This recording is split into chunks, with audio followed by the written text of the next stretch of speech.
in the 70s, I believe it was 1975, IDEA came into being. And this would be critical in the process because now you have federal legislation saying that, you know, all kids go to school. This was a game changer.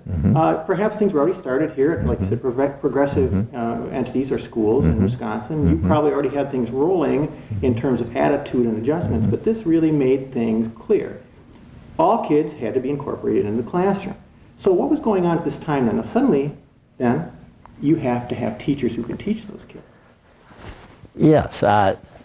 We've had the federal legislation for children with disabilities has been modified almost every 4 years since then. And so at that time, we began to think of the notion that all kids should be included in education and provided. And there was an interest in providing services for kids before the school age, before kindergarten.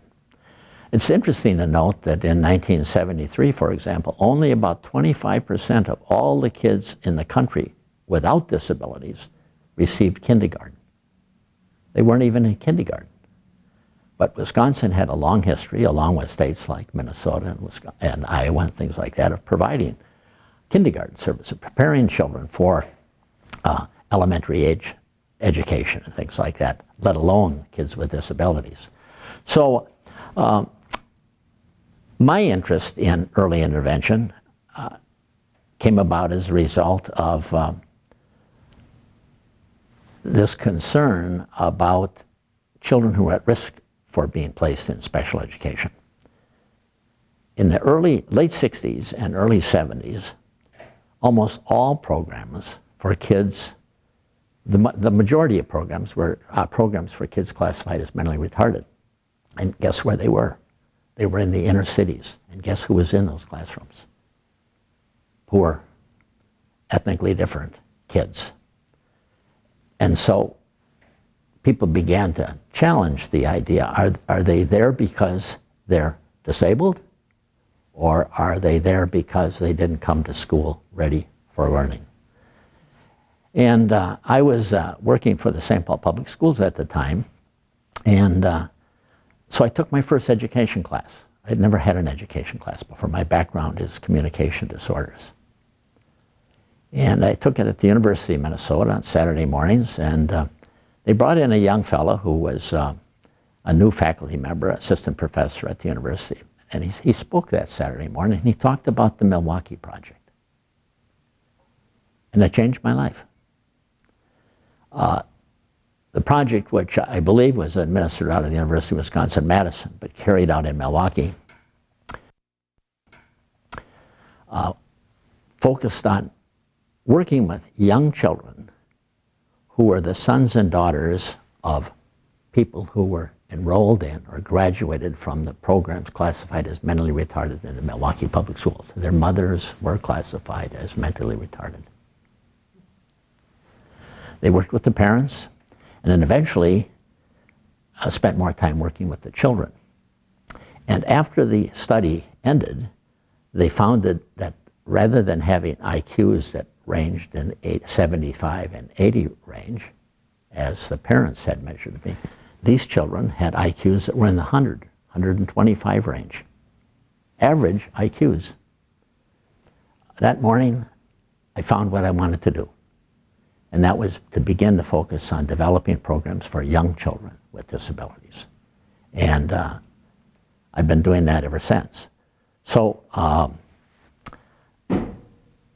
we've had the opportunity in Wisconsin to serve young children since the early 70s, but now we had this mandate. And we also had state law to do it.